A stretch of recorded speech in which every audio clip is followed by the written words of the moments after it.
Hello, আসসালামু আলাইকুম everyone. Welcome to my vlog. তো আজকে আমরা যাচ্ছি Dhaka to Bangkok and Bangkok to Phuket. আগের দিন রাত্রেবেলা মোটামুটি সব ব্যাগ গুছিয়ে আমরা সকাল 6টার দিকে রওনা দিয়ে দিই এয়ারপোর্টে।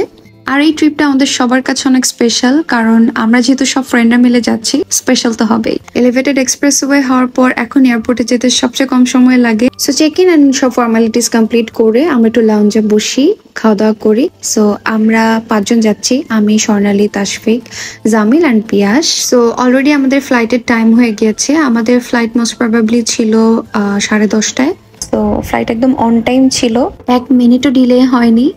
এন্ড যেহেতু আমাদের নেক্সট ডে আরেকটা ফ্লাইট আছে, আমরা টিকিটটা এমন ভাবে কেটেছিলাম যে ফ্লাইট যদি বাই এনি চান্স ডিলেও হয়ে যায়, সেক্ষেত্রে আমাদের নেক্সট ফ্লাইটে যাতে কোনো প্রবলেম না হয়। কারণ এর আগের বার আমরা ব্যাংকক থেকে যখন ফুকেটে যাই, তখন ব্যাংককে ল্যান্ড করার সাথে সাথে আমাদের ফুকেটের ফ্লাইটটা ক্যাচ করতে হয়, কারণ 5 মিনিটসেরও কোনো গ্যাপ ছিল না। একদম দৌড়ে যেয়ে তারপর আমাদের ফ্লাইট ধরতে হয়েছিল। যে যার যার মতন সিটে বসে যাই। লাকিলি আমরা 5 জনই পাশাপাশি বসেছিলাম। আজকে আমরা ফ্লাই করছি ইউএস বাংলায়। আর আজকের প্লেনটা ছিল ইউক্রেনের, অ্যান্ড পাইলট অ্যান্ড কিছু কেবিন ক্রু হচ্ছে ফরেনার, বাট কিছু কেবিন ক্রু ছিল বাংলাদেশি। অ্যান্ড এটার কারণটা আমি জানি না। ফুড দিয়েছে rice, vegetable, chicken, beef, dessert. Tashfiq বিফটা নিয়েছে, আমার কাছে আমার চিকেনটা ভাল লাগে নাই। ও যেটা নিছে ওটাই ভাল লাগছে, আমাকে একটু ট্রাই করতে দিছিল। ডেজার্টটা অনেক মজা লাগছে। তারপর সবাইকে অল্প একটু করে করে চা কফি দিল। আসলেই অল্প একটু দিচ্ছে, জানেন। ও হ্যাঁ, আমি এখানে একটা হ্যাক শেয়ার করি। যাদের প্লেনে উঠলে কান বন্ধ হয়ে আসে, কষ্ট হয়, হেডফোন নিতে ভুলে যান, তারা এই হ্যাকটা ট্রাই করবেন। কানের মধ্যে টিস্যু ভরে রাখবেন, দেখবেন আপনার খুব একটা কষ্ট হবে না। এই যে আমরা চলে আসলাম, 2 ঘন্টা 15 মিনিটে আমরা ব্যাংককে ল্যান্ড করি। এবার আমি কিছু কথা বলি আমার ফ্লাইট সম্পর্কে। আমাদের পাইলটের নাম ছিল আলেকজান্ডার, যেই পাইলটের নাম আমি সারা জীবনেও ভুলবো না। যতবার আমি প্লেনে উঠবো, আমার এই লোকের কথা মনে পড়বে। কেন মনে পড়বে? লিটারেলি এই লোক আমাদেরকে নিয়ে আসমানের উপরে রেস করছে। আমরা আসলে অনেক বেশি ভয় পেয়ে গেছিলাম। তারপর ভয়কে জয় করে ইমিগ্রেশন কমপ্লিট করলাম, সিম কিনলাম সবাই এয়ারপোর্ট থেকে। আর আমাদের সিমের প্যাকেজটা ছিল 15 ডেজের। এই তো তারপর আমরা নেক্সট ফ্লাইটের জন্য ওয়েট করতে থাকি। আমাদের নেক্সট ফ্লাইট হচ্ছে রাত 9টায়। যেহেতু রাত 9টায় ফ্লাইট আর আমরা সুবর্ণভূমি এয়ারপোর্টে অন টাইমে পৌঁছে গেছি, সো আমাদের সারাটা দিন এয়ারপোর্টে কাটাতে হবে। এটা ভেবে খারাপ লাগছিল যে আমাদের একটা দিন পুরো ওয়েস্ট হয়ে গেল। যাই হোক, স্যাড হয়ে লাভ নাই, আল্লাহ যা করে ভালোর জন্যই করে। একটুখানি খাওয়া দাওয়া করলাম। ট্রেন্ডিং ভিডিও অনেক ঘুরতেছিল, মানুষ এয়ারপোর্টে বানায়, কাম কাজ ছিল না, আর কি করব। তাশফিক বেচারাকে অনেকক্ষণ যাবত ইনসিস্ট করার পরে রাজি হলো ভিডিওটা মেক করার জন্য, বাট এতটা স্ট্রাগল করতে হবে, I really had no clue. অবশেষে সারাদিন অপেক্ষা করার পর আমাদের ফ্লাইটের সময় হলো।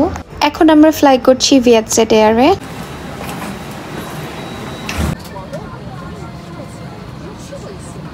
ডোমেস্টিক ফ্লাইট, তাই হয়তো একটু ডিলে হয়েছে, কিন্তু আলেকজান্ডার স্যারের মতন আমাদেরকে ভয় দেখায় না। এনিওয়েজ ফ্লাইটটা অনেক স্মুথ ছিল। ফুকেট চলে আসছি, ইয়ে। 1 আওয়ারের মধ্যে আমরা ফুকেট পৌঁছে যাই। এয়ারপোর্টের ভেতর থেকে আমরা একটা গাড়ি ঠিক করি, তারপর আমরা হোটেলের দিকে রওনা দিই। অলমোস্ট 4 ইয়ার্স পর একই জায়গায় এসে এত ভালো লাগছিল, পুরো মেমোরিজ গুলো রিকল হচ্ছিল।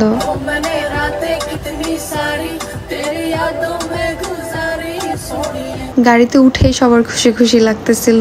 বলিউড গান শুনতে শুনতে 1 ঘন্টা জার্নির পর অবশেষে আমরা পৌঁছে যাই আমাদের হোটেলে। এই হচ্ছে আমাদের বিউটিফুল হোটেল।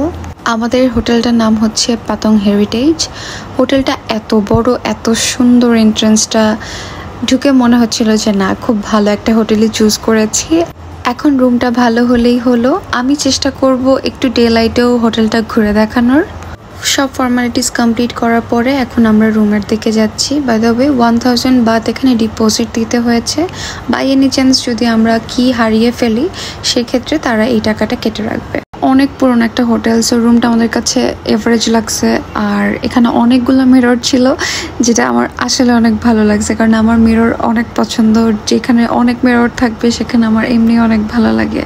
আর ওয়েট করতে পারছিলাম না, অনেক ক্ষুধা লাগছে। তাই ফ্রেশ হয়ে রেডি হয়ে আবার বের হয়ে গেলাম বাংলা ওয়াকিং স্ট্রিট যাব। একটু রাতের বেলা ওখানে না গেলে তো ভালোই লাগবে না।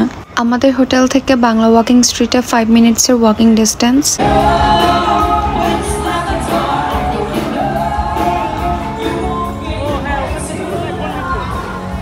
চলে আসলাম স্ট্রিট ফুডের রাজ্যে। তো মজার মজার খাবার দেখে খুবই কনফিউশনে ভুগছিলাম, কি খাবো।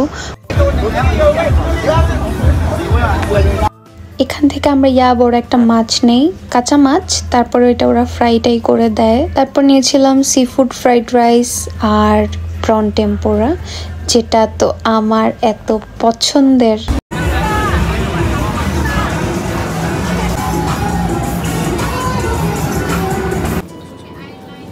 উফ 7-Eleven, আমার এত মজা লাগে ওদের খাবার। যাই হোক, স্ন্যাক্স ট্যাক্স কিনে হোটেলে চলে গেলাম।